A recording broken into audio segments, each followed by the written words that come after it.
આવા જે કમિટેડ લોકો હોય છે, જે કિંગ મેકરની ભૂમિકામાં હોય છે અને પોતે કંઈક મેળવી લે છે, પછી શું થાય છે તમને કહું.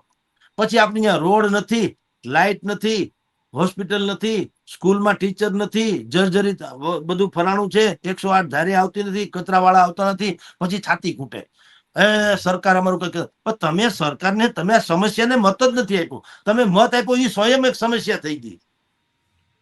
તમારે તો સામાજિક કારણો જોઈને અને સમાજને જોઈને મત આપો. તમે મત, બસ એ જ વાત છે. તમે સમાજને મત આપ્યો. આ સમાજની ચૂંટણી છે. ચૂંટણી જયારે કે તમારા વિસ્તારની હોય તો વિસ્તાર માટે શ્રેષ્ઠ કોણ છે એને મત અપાય. હવે તમે મત આપ્યો કોને? હું ભૂદેવ છું તો મને આપ્યો, તમે ભૂમિતભાઈ છો ભૂમિતભાઈ ને આપ્યા. એટલે ભલા માણસ, તમારે આ નાતની ક્યાં ચૂંટણી છે? આ વિસ્તારની છે. પછી કે અમારા રોડ રસ્તા ખરાબ. ખરાબ જ હોય ને.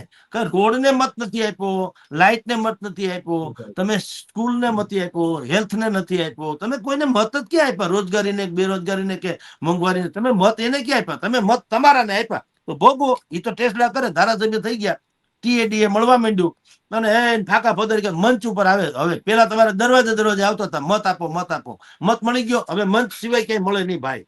ભાઈની એપોઇન્ટમેન્ટ લેવી પડે હવે. એટલે કાલ તો દર ફટકતા હતા, તો હવે એપોઇન્ટમેન્ટ લેવી પડે. સાહેબ ક્યારે તમે પધારશો અમારા કાર્યક્રમમાં? તો એ પાછા ડાયરામાં ઓલા કેમ કે છે મારે ફલાણા તારીખ બધી બુક છે, ઢીકણી તારીખે હું આવીશ એમ. લ્યો, તો વાંધો ન્યા જ છે. એટલે હું સમાજના તમામ સમાજ, આ અત્યારે કોળી સમાજનો જે બગદાણોનો બનાવ છે એ તો સિમ્બોલિક છે. તમામ સમાજને કહું છું ભાઈ સાહેબ, સમાજના નામે તમે લોકો પાગલ પણ ન કરો. કોઈ સમાજ હુકમ સમાજ તો ભેગા નહીં રહે તો જાહો ક્યાં?